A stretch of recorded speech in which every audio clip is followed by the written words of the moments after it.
alone.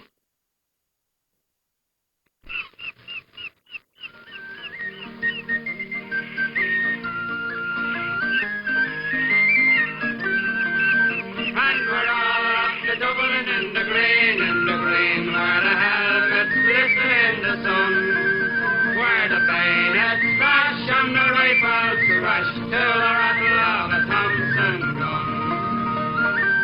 The reasonable man adapts himself to the world. The unreasonable man persists in trying to adapt the world to himself. Therefore, all progress depends on the unreasonable man.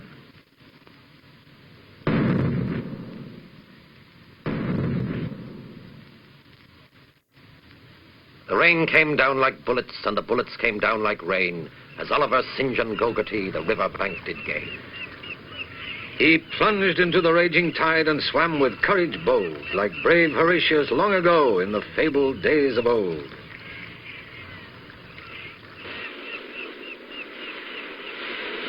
Galleys of the Lochlans ran here to beach, riding low on a molten pewter surf. So the Joyce Tower still stands. And who would dare to take it down? And the 40-foot swimming hole? Yes, though let's face it, it never was 40 foot. And the notice? And the notice. And costumes must be worn? Only after 9 a.m. Hey, the golf tournament. I'd almost forgotten that. Have you no sense of shame, man? Don't you know the very first golfer was an Irishman? You don't say. Setanta, his name was, the son of the King of Ulster. One day, he went off to see an old buddy of his father's called Cullen. He took his hurley stick and ball with him to make the road shorter. But when he got within a fair iron shot of Cullen's house, he was faced by a big watchdog kept there to keep off visitors. At 250 yards, Setanta took one lash of the ball and landed it fair and square in the old dog's mouth. After that, Setanta had to take the job of watchdog, and was known from then on as Cuchulainn, the Hound of Cullen, the very first golfer ever to make a hole-in-one.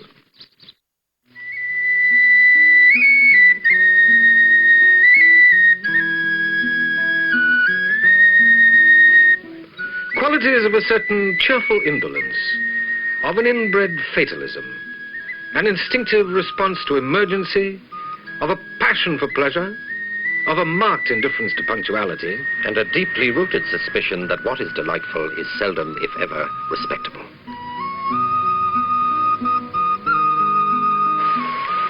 The Calabar was a clipper flat, stern fashion fore and aft. The rudder it stuck out behind, and the wheel was a great big shaft. With half a gale to swell her sail, she could make 2 knots an hour, the smartest craft on the Grand Canal, though only 1 horsepower.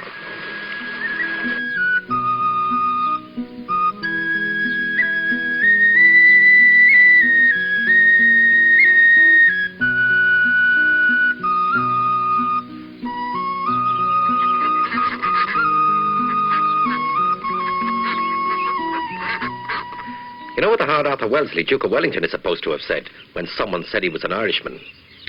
If one is born in a stable, it does not make one a horse.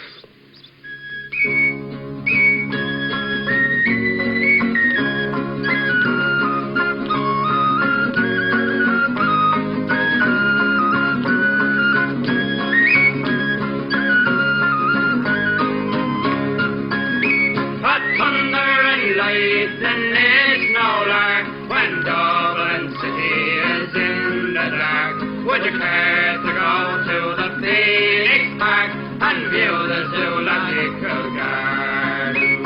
Last Sunday night I'd nothing to do, so I took me mother to see the zoo. We saw the lions and the kangaroo up in the zoological gardens.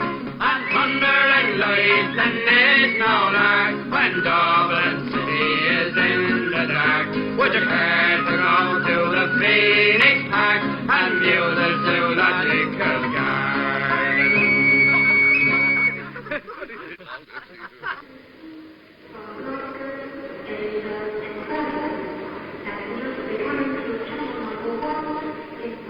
Now more than ever does the outside world go to Dublin and Dublin to the outside world, covering in mere hours distances that took Brendan the navigator months to cover. Brendan in his little boat and all his adventures. Yet he got there. Yes, and a few hundred years before Columbus. But what a changed and changing city it is. You think so? Well, steel, glass, concrete, all those new structures on the skyline. Oh, a matter of taste, I suppose, for the old, too, has its good and bad. And its character. Even those toomy houses of O'Casey's. Georgian in her looks, but also in her attitude to life. And how I love the old town where every man is a potential idler, poet and friend. Where sock suspenders are less important than poems. When money is tight and hard to get. And your horse has also ran. When all you have is a heap of debt, a pint of plain is your only man. On a different plane. See, if it's better than Rio de Janeiro. What's the secret of the pint? Is it the water? Well, it was the battery water. No, it came from a little spring up in Ireland. A nation of brilliant failures, but the greatest talkers since the Greeks. What a wonderful book. What are 4 daughters. They went abroad afterwards. Here, talk is a game with no rules. Remember, we have Moore Street. Listen, tell us. I won't tell you. And in the cold light of morning, you wonder why it sounded so brilliant. We'll have a fight. Whatever. More, yeah. You saw it, of course. No, I'd left by then. You sit there and admit that you missed the greatest moment at Royal Dublin for years. It was the last hole and the light going so fast you thought it was a conspiracy against him.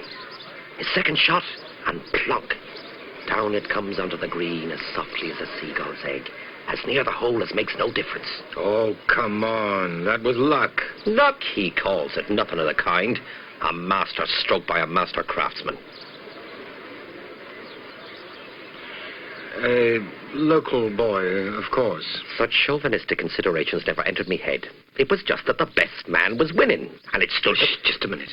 Wait for it. A touch, and £1,000 in the bag.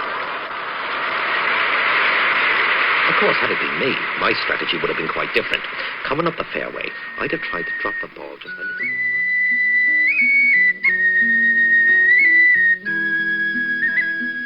This city of ours is no sandbank thrown up by some recent caprice of earth. It is an ancient place honored in the annals of civilization.